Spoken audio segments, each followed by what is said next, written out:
What's going on, gang? Gutter Cleaner you here, out here getting some jobs done on a Saturday.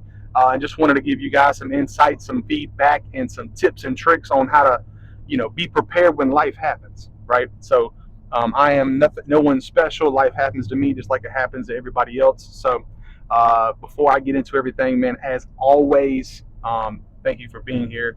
And please like, comment, and subscribe to the channel. Helps out a ton, allows me to continue to put out great content and provide some value to the community.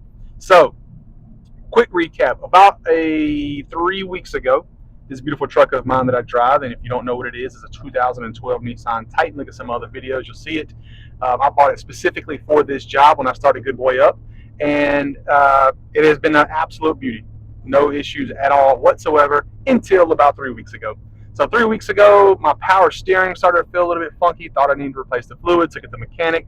Mechanic informed me that the power steering fluid had drained out, and there appears to be a major issue with the actual pump itself. So we went ahead and got the power steering pump replaced. Cool $730 replacement. Got it back 2 days later. Was driving down the highway, heard a nice squealing sound, and then a loud pop. All my lights on my dash came on, and then power steering immediately cut off, and then the car began to overheat. Had it towed back to my mechanic, only to find out that the serpentine belt had broke. It had broke a pulley system and stripped the teeth off of my brand new power steering pump. Therefore, all that needed to be replaced again. Luckily, the power steering pump was under warranty, and my mechanic is a local guy here where I live and looked out for me and did not charge me for all that. But he did charge me, obviously, for towing the vehicle, another $400. So then here I am on a Saturday driving the truck, no issues, and my wife's tire goes flat because she rolled over something, I guess, and I go to save her in between jobs, only to find out that my car then will not crank when I get there. So it is just one thing after another. So get it jumped off, take it to the mechanic, they look at it, and luckily it was just, I guess the positive terminal was a little bit loose, therefore causing it to drain a little bit quicker. But the battery's good, so no cost on that, but did ruin about 2 hours on a Saturday for me, so therefore my work day is over. So, okay, Brett, what's the point? What are you trying to get to with all this storytelling of your woes here on a Saturday? The thing is this: when you're running a business, you need to be prepared for things to go wrong. Not everything is going to work out the way it's supposed to. Your numbers aren't going to be exactly the way that your spreadsheet looks, right? Oh, I'm going to make this amount of money. These things are going to happen. This is going to go this way. I'll have these expenses. This is how much I'll spend on that, and everything will go that way. It's not going to happen. Your business is going to be just like your life, and expenses will come up. Your income will fluctuate. Things will be unexpected that you'll have to pivot and be able to address in that moment.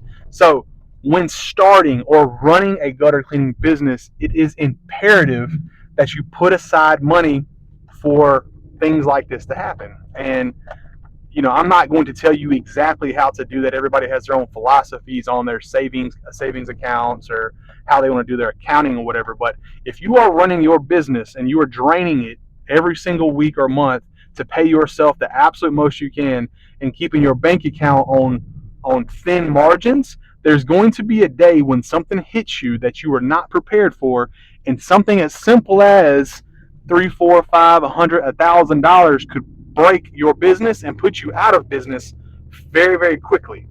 So in order to be the best gutter cleaner company that you can be and be able to be around to provide value to your local community, it is imperative that, one, you charge enough for your customers, and two, for you to put money aside for when things happen. I don't believe in for a rainy day because that makes no sense to me. But what I mean is, like, if things are going to happen, have some money aside. That way, hey, I can pay for this to get fixed so I can get back on the road and make things happen. If I didn't have money set aside when this power steering pump goes out, well, that's $730. What if I didn't have that money prepared?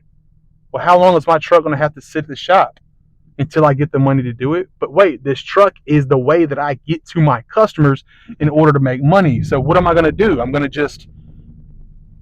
be in a bad spot. And this is how people go out of business. They don't prepare. They don't have money set aside for these things, right? So if my truck's out of commission, therefore I can no longer make the money that I need to make in order to pay for the repair and get back on track. And I'm stuck in this weird spot.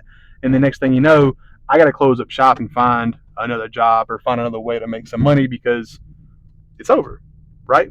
So that's the story. It's not too crazy. It's nothing wild. Just a realistic example of how things can happen. So what I do is, again, I use the Found app, the Found Banking Business app. Really pretty, man. Money comes in. It'll go ahead and set aside the necessary money for taxes, and you can also add all these other different. They're called pockets. They're just buckets of money, different accounts essentially. And I just have it where a percentage of every single dollar that comes in goes into what's called a profit bucket, and then I have another one that's just a savings bucket. And that way, as things pop up, I have profit set aside that I can reinvest into the business and get a new ladder or new equipment or spend on marketing. Or then I have my savings bucket that's just there for situations like this. And I'm able to get back on the road, go out here, make my money, keep my business going and providing value to my community. So anyways, I appreciate you guys being here as always. Thank you so very much. And yeah, man, as always, keep them clean.